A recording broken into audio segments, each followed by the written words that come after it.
नमस्कार। जीपीए के online channel पे आप लोगों का स्वागत है।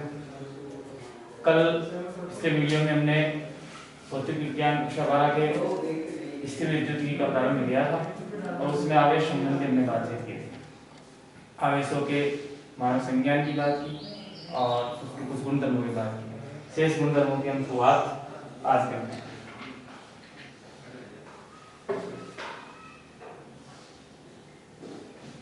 स्थिर विद्युत आवेश के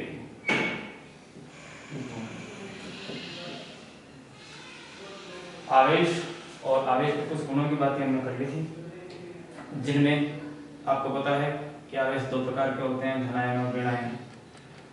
परस्पर समान आवेशों में प्रतिकर्षण होता है जबकि विपरीत आवेशों में आकर्षण रहता है। अन्य हमने बातचीत की कि आवेशों में वेग के प्रति मिश्रता गुणधर्म रहता है, यानी आवेश का मान उसके वेग से प्रभावित नहीं होता है। हमने योज्यता की बात की, अदिश की बात की। अब हम एक गुणधर्म की बात कर रहे हैं जिसे हम कहते हैं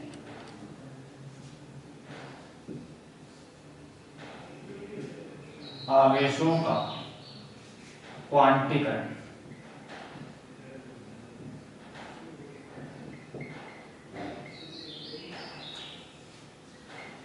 आवेशों का क्वांटीकरण, इस गुणधर्म को समझने के लिए हमें क्वांटीकरण शब्द को समझने की जरूरत है। तो वे भौतिक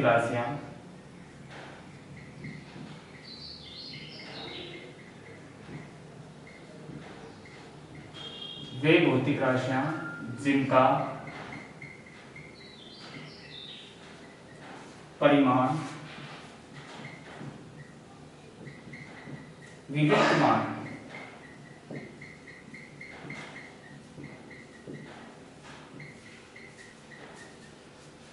मान ग्रहण करता है,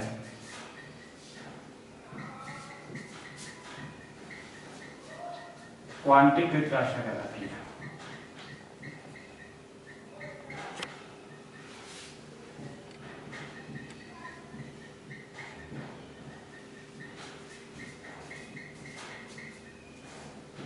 क्वांटीकृत राशियां कहलाती है और जो न्यूनतम मान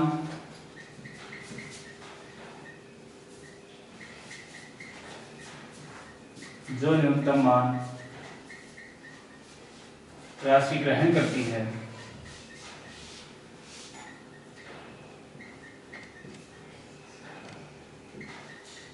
या न्यूनतम परिमाण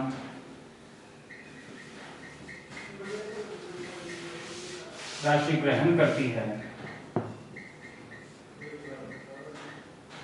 उसे राशि का क्वांटा कहते हैं।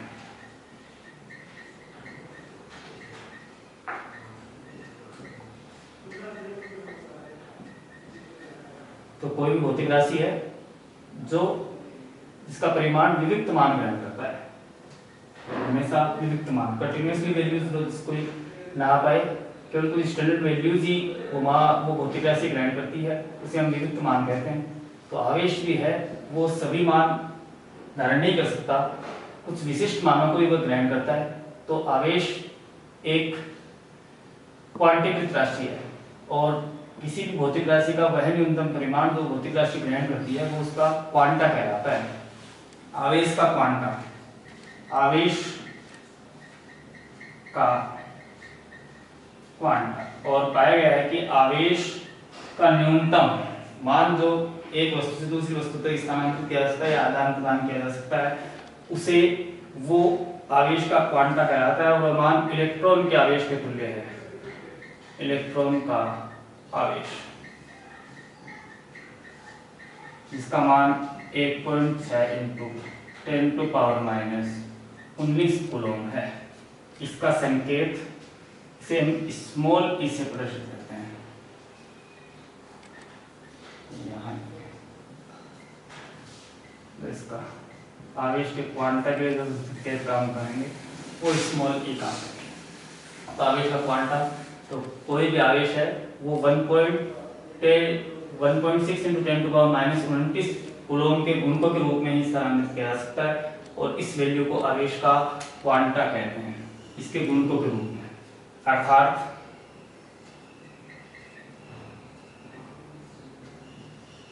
आवेश सदैव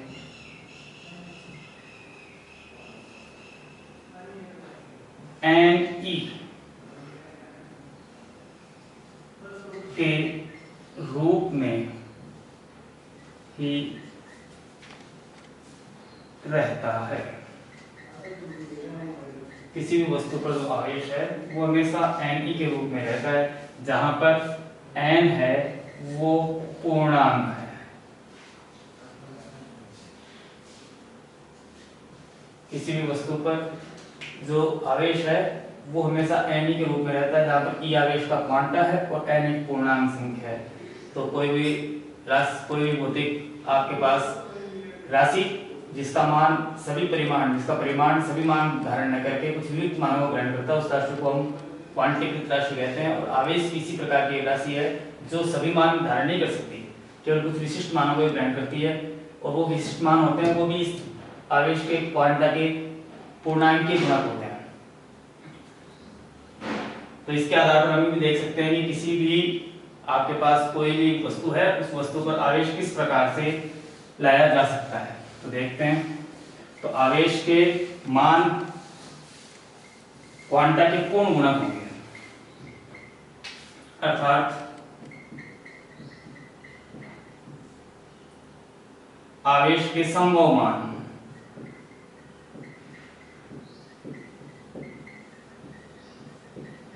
सरलता के लिए आप समझ सकते हैं कि आवेश के संभव मान क्या होंगे, 1e, 2e, 3e या ... ne।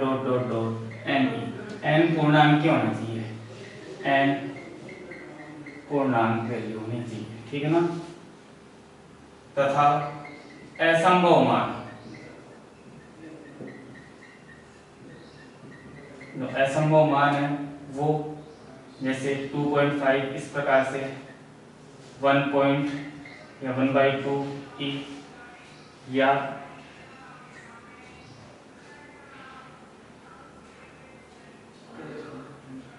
1.2 e, अन्य कोई वैल्यू 0.5 e, इस टाइप कोई भी वैल्यूज आवेश कभी भी धारण नहीं कर सकता। आवेश हमेशा पूर्णांक के मान रहता है, न कोई मिश्र वैल्यू √5 कह दीजिए, √5 की, इस प्रकार के मान धारण नहीं कर सकता। तो आवेश सदैव E के पूर्ण गुणक के रूप में स्थानांतरित होता है, और E को आवेश का क्वांटा कहते हैं, और इसी गुण को हम आवेश के क्वांटीकरण रूप में जानते हैं। अन्य जो आवेश का गुण है वो अंतिम और महत्वपूर्ण गुण है, वो है आवेशों का संरक्षण।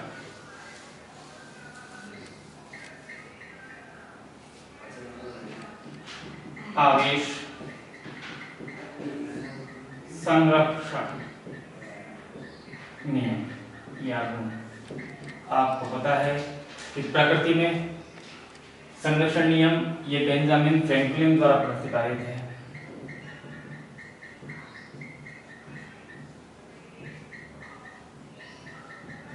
फ्रैंकलिन आनुगोरिक नियम।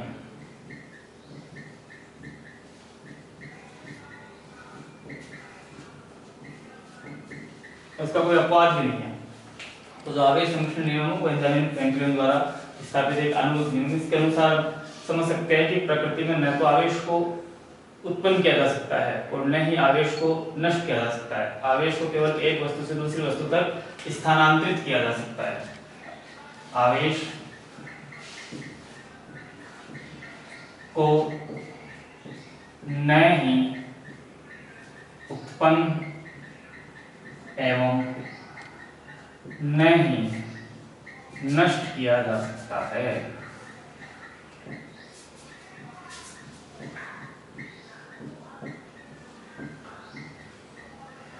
इसे केवल एक वस्तु से अन्य वस्तु पर स्थानांतरित कर सकते हैं।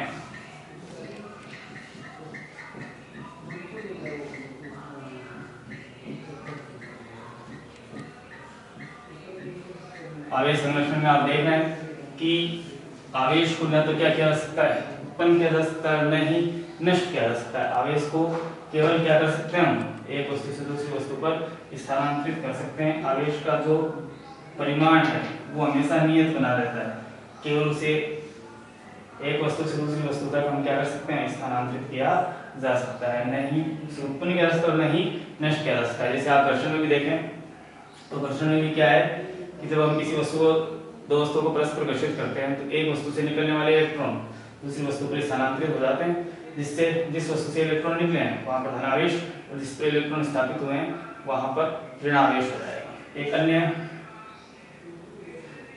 इस आवेश संरक्षण के 2-3 एग्जांपल्स है वो हम देख लेते हैं। तो आवेश संरक्षण के विषय में एक तो घर्षण में आवेश संरक्षण रहता है,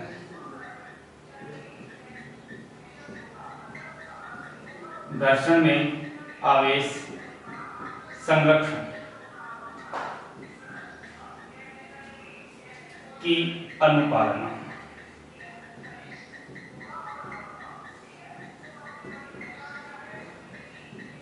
एक बात की घर्षण में आवेश संरक्षण की अनुपालना होती है।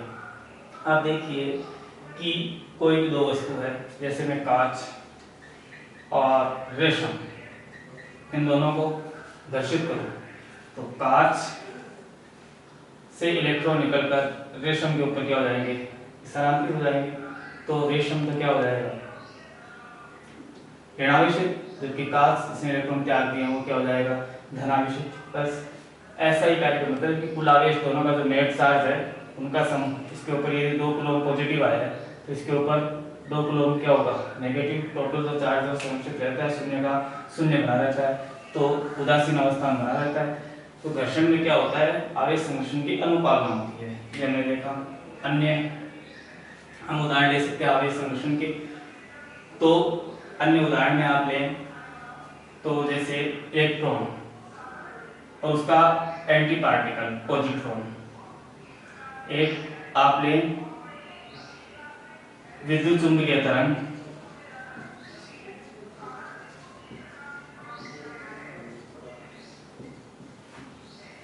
तरंग द्वारा इलेक्ट्रॉन और पॉजिट्रॉन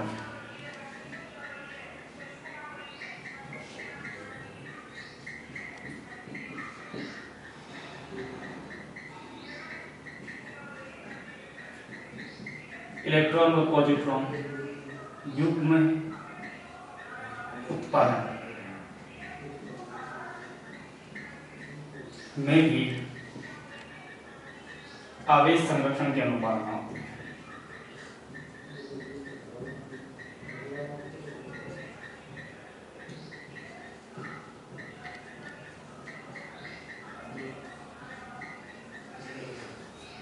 कि विद्युत चुंबकीय तरंग में इलेक्ट्रॉन और पॉजिट्रॉन युग्म उत्पादन हो, जैसे गामा 1.02 मेगा इलेक्ट्रॉन वोल्ट की गामा विद्युत चुंबकीय तरंग है, वो इलेक्ट्रॉन और एक पॉजिट्रॉन युग्म उत्पादन करती है। तो इलेक्ट्रॉन पर माइनस चार्ज -1, इस पर +1 और यहाँ पर कुल आवेश है 0। यहाँ पर नेट चार्ज Q 0 है, यहाँ पर Q है वो -1 है, यहाँ पर जो चार्ज है वो +1 है। इधर Q0 उधर भी क्या है, टोटल जो चार्ज है वो कितना है, 0 है। आवेश संरक्षण की क्या हो रही है, अनुपालना हो रही है। तो आपके पास आवेश संरक्षण के उदाहरण भी है। तो घर्षण में भी आवेश संरक्षण अनुपालना हो रही है, घर्षण द्वारा भी आवेश संरक्षण की अनुपालना है। जबकि विद्युत चुंबकीय तरंग में इलेक्ट्रॉन पॉजिट्रॉन युग्म उत्पादन या इलेक्ट्रॉन पॉजिट्रॉन संयुक्त होकर विद्युत चुंबकीय तरंग का निर्माण करते हैं, तो भी आवेश क्या रहता है, संरक्षित रहता है। अन्य आप उदाहरण दे सकते हैं। तो आवेश संरक्षण में और उदाहरण आप समझे तो नाभिकीय अभिक्रियाओं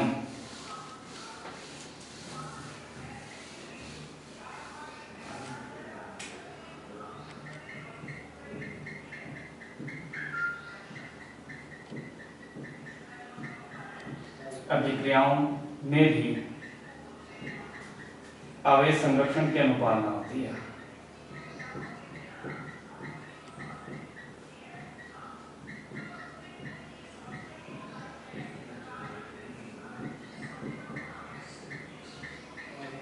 जैसे यूरेनियम 9238, यदि तो थोरियम में 9034 और एक अल्फा पार्टिकल यदि इस प्रकार से विभक्त होता है, ये एक नाभिकीय विक्रिया है, इसमें भी यहाँ पर जो चार्ज है वो 92 है, इस तरफ चार्ज थोरियम पर 90, जबकि यहाँ पर चार्ज है वो है 2। टोटल जो चार्ज है वो क्या है, इधर भी 92 इधर भी 92। आवेश संरक्षण की क्या हो रही है, अनुपालना हो रही है। तो आवेश संरक्षण के आपने 3 उदाहरण दिए। तो हमने मुख्य गुणों को सभी की बात की, योज्यता, क्वांटीकरण और आवेश संरक्षण, ये महत्वपूर्ण आवेशों के गुण है जो एग्जाम के लिए महत्वपूर्ण है, पूछे जा रहे हैं। तो ये तीनों ही गुण हैं आवेशों के संबंध में, चाहे आवेश संरक्षण के लिए, चाहे योज्यता के लिए और चाहे निश्चलता के लिए। अन्य गुण महत्वपूर्ण पूछने योग्य बातें। अब हम बात करें तो एक अन्य बात करें हम, जो हमें शायद आवेश का विमीय सूत्र, विमीय सूत्र, आवेश का जो विमीय सूत्र है वो आप जानते हैं कि जो धारा होती है I बराबर वो Q/T होती है। विद्युत धारा की परिभाषा से जानते हैं कि आवेश प्रवाह के दर को हम धारा कहते हैं। तो आवेश I बराबर हो रहा है वो Q/T, I होती है वो एम्पीयर में और के चार्ज कूलॉम में, समय t में। तो जो C है वो होगा वो AT, इसका विमीय सूत्र जो बनेगा वो बनेगा M0 L0 A1 या T1 A1। तो ये कूलॉम का आपके पास विमीय सूत्र है। अन्य हम बात करें तो एक बात और हम आवेश के बारे में स्पष्ट कर दूं मैं कि जो आवेश होता है वो भिन्न भिन्न अपनी स्थिति के अनुसार उसके ऊपर वेग का प्रभाव तो नहीं पड़ता है, उसके परिमाण पर तो कोई प्रभाव नहीं पड़ता है। हमने पढ़ा है निश्चलता के अंदर कि वेग, जब हम किसी वस्तु का, किसी आवेश वस्तु का वेग बदले तो उसके आवेश के परिमाण पर तो उसका प्रभाव नहीं पड़ता है, तो उसके जो गुण है उनमें बदलाव जरूर होता है। तो हम ये बात मैं आपको आप उससे रिलेटेड करके देखें, परिमाण अप्रभावित रहता है वेग से, जबकि यदि आवेश स्थिर है, यहीं से हम अपने लेशन का जो स्थिर विद्युत की है उसका कंसेप्ट भी आप समझ जाएंगे कि यदि आवेश स्थिर अवस्था में है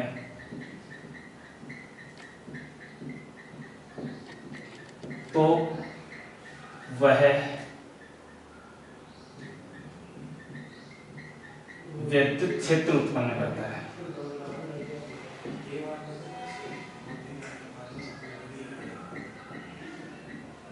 अर्थात यदि कोई आवेशित आपके पास वस्तु है, कोई आवेशित वस्तु है और उसकी जो वेलोसिटी है v वो यदि 0 है तो केवल E आपके पास होगा, यानी कि विद्युत क्षेत्र होगा केवल। सब बातें स्पष्ट हो जाएंगी आगे चलकर। एक बात दूसरी, यदि आवेश नियत वेग से गतिशील है, अपरिवर्तित वेग या स्थिर वेग नियत वेग से गतिशील है, तो विद्युत वेग एवं चुंबकीय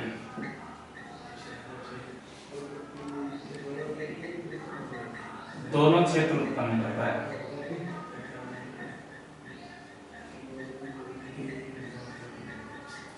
यदि कोई आवेशित वस्तु है और ये जो v है वो नियत है, कांस्टेंट है, तो E भी होगा और B भी होगा, यानी विद्युत क्षेत्र और चुंबकीय क्षेत्र।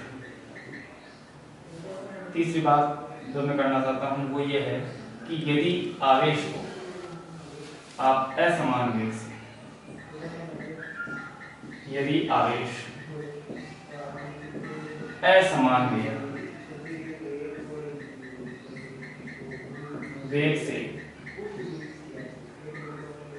गतिशील है तो विद्युत क्षेत्र एवं चुंबकीय क्षेत्र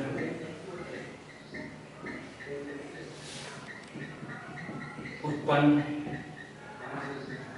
करता है तथा विद्युत चुंबकीय तरंगों का उत्सर्जन करेगा। यदि ये जो वेलोसिटी है वो असमान है तो E भी होगा, B भी होगा और यहां से कोई विद्युत चुंबकीय तरंग भी मूव कर देंगे। ठीक है, तो तीनों प्रकार के प्रभाव है। जब वो स्थिर रहता है आवेश तो केवल विद्युत क्षेत्र, जब नियत वेग से गतिशील अवस्था में दोनों प्रकार के क्षेत्र विद्युत और चुंबकीय, असमान वेग से गतिशील रहता है तो विद्युत और चुंबकीय क्षेत्र के साथ साथ विद्युत चुंबकीय तरंगों का भी वो उत्सर्जन कर देता है। और यही हम बात कर रहे हैं कि जब आवेश क्या हो, स्थिर अवस्था में हो, जब उसका अध्ययन करेंगे उसी को हम स्थिर विद्युत कहते हैं। तो स्थिर विद्युत की कंसेप्ट में जहाँ पे हम बात करेंगे वहाँ पर आवेश स्टेबल होगा और स्टेबल आवेश के जो गुणधर्मों की बात या स्टेबल आवेश के कारण जो प्रभाव है उनका जो अध्ययन है या परिवेश के ऊपर जाने वाले प्रभाव उनका अध्ययन है, वही हम स्थिर विद्युत के रूप में बातचीत करेंगे। अन्य जो विद्युत के जो गतिशील अवस्था में वो विद्युत चुंबकीय दोनों प्रकार के प्रभाव होंगे वो स्थिर विद्युत की कंसेप्ट में नहीं है। स्थिर विद्युत कंसेप्ट में केवल वही बातें हैं जब स्टेबल चार्ज हो। तो आवेशन की विधियां, हम आवेशन की विधियों के ऊपर और बात कर लेते हैं। इसके बाद थ्योरेटिकल पोर्शन लगभग स्थिर विद्युत का हो जाएगा। उसके बाद में हमें कोलोम्बल और क्षेत्र विद्युत क्षेत्र की बातें करनी है, उनकी डेरिवेशंस की बातें करनी है। तो हम आवेशन की विधियां, जिनमें पहली विधि आप पाठ के आरंभ से नाम सुनते आ रहे हैं, घर्षण विधि, कि घर्षण द्वारा दो वस्तु या किसी वस्तु को क्या किया जा सकता है, आवेशित किया जा सकता है। जब भी हम क्या करें, दो वस्तुओं को परस्पर क्या करें, घर्षित करें, तो आप समझते हैं कि कोई भी पदार्थ है उसका एक उदासीन अवस्था में उसमें इलेक्ट्रॉन और प्रोटॉन नाभिक है, उसमें प्रोटॉन होंगे, उसके परिवेश में इलेक्ट्रॉन होंगे। जब उनको परस्पर घर्षित किया जाएगा तो वैक्यूम कक्षा में उपस्थित इलेक्ट्रॉन घर्षण के कारण एक वस्तु से दूसरी वस्तु पर स्थानांतरित हो जाते हैं, जिससे वस्तुएं आवेशित होती है। वो विभिन्न गुण छोटी वस्तुओं को आकर्षित करने का इस प्रकार के गुण दर्शाती है। तो उन वस्तुओं पर क्या किया जा सकता है, आवेश उत्पन्न किया जा सकता है। तो पहली विधि है वो घर्षण है।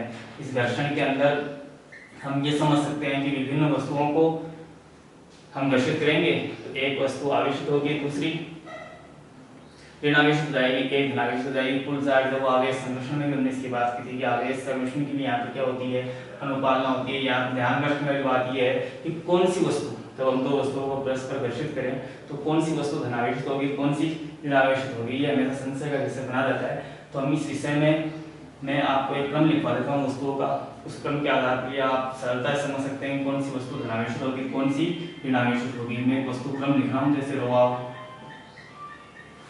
फलानेन,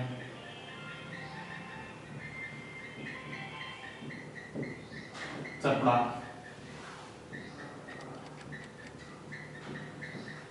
4 नंबर कांच, 5 नंबर कागज, 6 रेशम,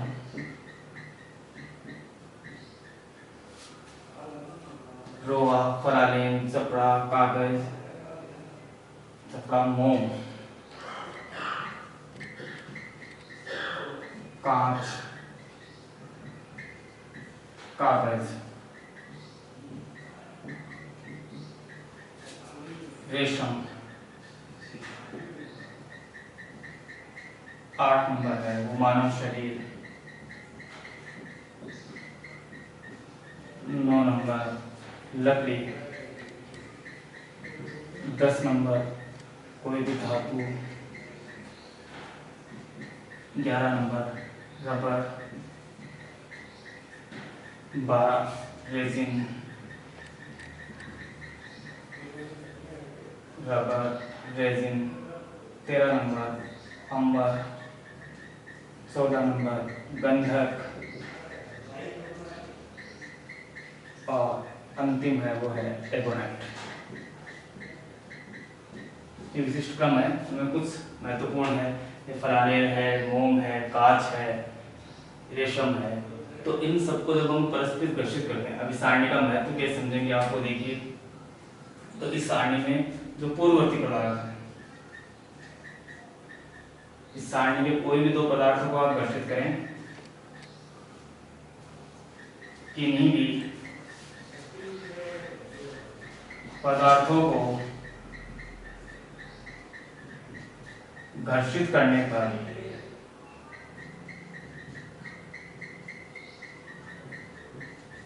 किन्हीं भी पदार्थों को घर्षित करने पर पूर्ववर्ती पदार्थ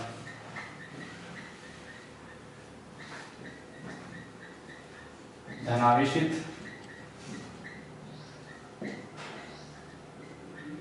एवं पश्चवर्ती,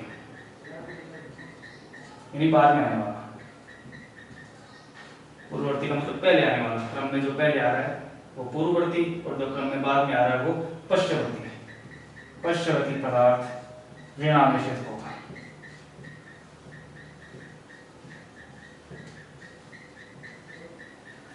यानी कि इस आप जब किसी भी फलानेल को आप रेशम पे रख लेंगे तो फलानेल धनावेशित होगा, रेशम ऋणावेशित होगा। मोम को आप रेशम पे रख लेंगे तो मोम धनावेशित होगा, रेशम ऋणावेशित होगा। कांच को यदि आप रेशम पे रगड़ते हैं, मानव शरीर पे रगड़ते हैं तो कांच धनावेशित होगा, मानव शरीर ऋणावेशित होगा। यदि मानव शरीर को आप एबोनाइट पे रगड़ते हैं तो मानव शरीर धनावेशित होगा और एबोनाइट ऋणावेशित होगा। बहुत से आप एग्जाम्पल है, इसको सरलता से आप आपको समझ सकते हैं। बात यही है कि इस सारणी में जो पूर्व उल्लेखित जो पदार्थ है और जो बाद में आने वाले पदार्थ है, जिसका क्रम पहले है, वो हमेशा क्या रहेगा, पूर्ववर्ती है वो धनावेशित रहेगा, और पश्चवर्ती पदार्थ है वो ऋणावेशित रहेगा। ये घर्षण की हमने बात की। अन्य जो विधि है, दूसरी विधि, इसको हम आवेशन की दूसरी विधि है, वो है चालन। चालन से पूर्व में दो बातें कर दूं कि आवेश के आधार पर पदार्थों को हम दो भागों में बांट सकते हैं। पहले मैं विधि का नाम लिख लूं, चालन विधि। इस विधि का नाम लेने के लिए से पूर्व मैं दो बातें कर दूं कि आप पदार्थों को आवेश की फ्लो के आधार पर, कि आवेश उत्पन्न पहले, उसके आधार पर पदार्थों को हम दो भागों में बांट सकते हैं, एक चालक और एक कुचालक। ऐसे तीसरा पदार्थ भी एक होता है जिसको हम अर्धचालक कहते हैं। तीन प्रकार के पदार्थ हो सकते हैं, चालक, कुचालक और अर्धचालक। वे पदार्थ जिनमें आवेशों का सुगमता से क्या हो, प्रवाह होता है, वे पदार्थ क्या कहलाते हैं, चालक कहलाते हैं। सरलता से जिनमें आवेशों का प्रवाह हो जाता है वे चालक कहलाते हैं। वे पदार्थ जिनमें आवेशों का प्रवाह होता नहीं है, बहुत कम होता है, न के बराबर होता है, वे पदार्थ कुचालक कहलाते हैं। चालकों में सभी धातुएं आते हैं, अम्ल आते हैं, ये सब मानव शरीर खुद है वो चालक है, या शुद्ध जल है वो चालक है। तो चालक पदार्थ वे हैं जिनमें मुक्त इलेक्ट्रॉन होते हैं, सरलता से उनमें आवेशों का प्रवाह हो जाता है। इसके हम इलेक्ट्रॉनिक्स में डिटेल में बात करेंगे। कुचालक की हम बात करें तो इनमें मुक्त इलेक्ट्रॉन पदार्थ में उपस्थित नहीं होते हैं, जिसके कारण इनमें आवेश प्रवाह के अंदर बाधा रहती है। ऐसे पदार्थ कुचालक कहलाते हैं, जैसे लकड़ी है, प्लास्टिक है, ये सब कुचालक पदार्थ हैं। शुद्ध जल भी कुचालक पदार्थ है। फिर हम बात करते हैं अर्धचालकों की। तो अर्धचालक वे हैं जो इनके मध्य का है, यानी कि साधारण अवस्था में वो कुचालक होते हैं, तो कुछ विशिष्ट अवस्थाओं में उनमें विद्युत का चालन किया जा सकता है, तो उनको हम अर्धचालक कहलाते हैं। सिलिकॉन, जर्मेनियम, जिनकी हम बात अध्याय 16 में करेंगे, जहाँ पर इलेक्ट्रॉनिक्स की बात करेंगे। यहाँ पर मैं इसलिए बात कर रहा हूँ क्योंकि मैं अभी चालक शब्द कहूँगा तो विधि को समझने के लिए हमें इनकी जरूरत पड़ेगी, इसलिए मैंने बता दिया थोड़ी सी बात चालक, कुचालक और अर्धचालक। अब हम बात करते हैं, कोई भी आपके पास एक चालक गोला है जिसके ऊपर कोई भी आवेश है या आवेशित चालक गोला है, और वो एक कुचालक स्टैंड पर रखा गया है, और एक अन्य निरावेशित गोला है, वो भी एक स्टैंड पर रखा गया है। दोनों को परस्पर स्पर्श करवा दिया जाए तो स्पर्श के पश्चात आवेशित गोला तब तो आवेश रहने ही देना है। साथ साथ में क्या होगा, ये जो निरावेशित गोला है, ये चार्ज इस निरावेशित गोले पर भी प्राप्त हो जाएगा। तो हमने क्या किया, इस निरावेशित गोले को क्या कर लिया, आवेशित कर दिया। पहले एक ही गोले पर हमारे पास आवेश था, दूसरा आवेशहीन था, लेकिन जब उनको स्पर्श कराया तो दोनों गोलों से हमें आवेश मिलेगा। उसका परिमाण क्या रहेगा वो बात की है, और दोनों गोलों पर आवेश हो जाएगा। तो इस प्रकार से दो गोलों को टच करके हम चालन द्वारा दोनों गोलों को आवेशित कर सकते हैं। ये जो विधि है आवेशन की, इस विधि को हम कहते हैं चालन विधि। अंतिम जो विधि है उसकी हम बात कर लें, इस विधि को हम कहेंगे प्रेरण। ये प्रेरण शब्द है वो आगे भी चलेगा, बार बार आता रहेगा। अंतिम जो विधि है वो है प्रेरण द्वारा आवेशन। किसी वस्तु को प्रेरण द्वारा भी आवेश उत्पन्न किया जा सकता है। आप कल्पना कीजिए, प्रेरण का मतलब एक आपके पास आवेशित या निरावेशित गोला है जो एक उचालित स्टैंड पे रखा गया है। मैं आपको निरावेशित होने का मतलब ये नहीं कि इसके अंदर आवेश है, नहीं, इसमें धनायन और ऋणायन बराबर अवस्था में है, ये उदासीन अवस्था में है। और जब हम इसके पास एक एगोनाइट की छड़ जो ऋणावेशित छड़ है उसको मैं इसके पास ले जाता हूँ। जब इस ऋणावेशित छड़ को हम ले जाएंगे तो ये ऋणावेश इस गोले में उपस्थित धनावेशों को अपनी ओर आकर्षित करेंगे, और यहाँ पर जो विपरीत आवेश है वो इस ओर, जबकि इसमें जितने धनावेश है उतने के उतने इसमें ऋणावेश है वो दूसरी ओर संग्रहित है, यानी कि इनका बंटवारा हो जाएगा। ये जो ऋणावेश है वो इस गोले में उपस्थित धनावेशों को अपनी ओर आकर्षित करेंगे, इसके कारण इस ओर धनावेशों का संख्या बढ़ जाएगी, दूसरी ओर ऋणावेशों की संख्या बढ़ जाएगी। और फिर यदि इसी गोले को हम ग्राउंडेड कर दें, इसको हम भूसंपर्कित कर दें, तो यहाँ पर जो धनावेश है और यहाँ जो ऋणावेश है, इसी गोले को यदि क्या कर दिया जाए, ग्राउंडेड कर दिया जाए, यदि इसी गोले को हम ग्राउंडेड कर देंगे तो ये ऋणावेश है वो हट जाएंगे, ग्राउंडेड हो जाएंगे, और ये जो गोला है वो धनावेशित हो जाएगा। तो ये जो आवेशन की प्रक्रिया है इसमें हुआ क्या, हमने एक निरावेशित गोले के पास एक आवेशित छड़ को ले गए, तो ये छड़ ले जाने के कारण, प्रेरण के कारण विपरीत आवेश उस गोले में इस तरफ आ जाएंगे, यहाँ माइनस है यहाँ पॉजिटिव चार्ज आ जाएंगे, दूसरी तरफ क्या हो जाएंगे, ऋणावेश हो जाएंगे, और ऋणावेशों को हमने भूसंपर्कित करके हटा दिया और गोले पर हमने धनावेश उत्पन्न कर लिया। ये जो तरीका है, ये जो विधि है आवेशन की, इस विधि को हम प्रेरण कहते हैं। धन्यवाद। इसी के साथ हमने लगभग स्थिर विद्युत का सभी थ्योरेटिकल पोर्शन कर लिया है। कल हम कूलॉम लॉ और न्यूमेरिकल्स देखेंगे आवेशन के, और कूलॉम लॉ की बात करेंगे। बहुत बहुत धन्यवाद।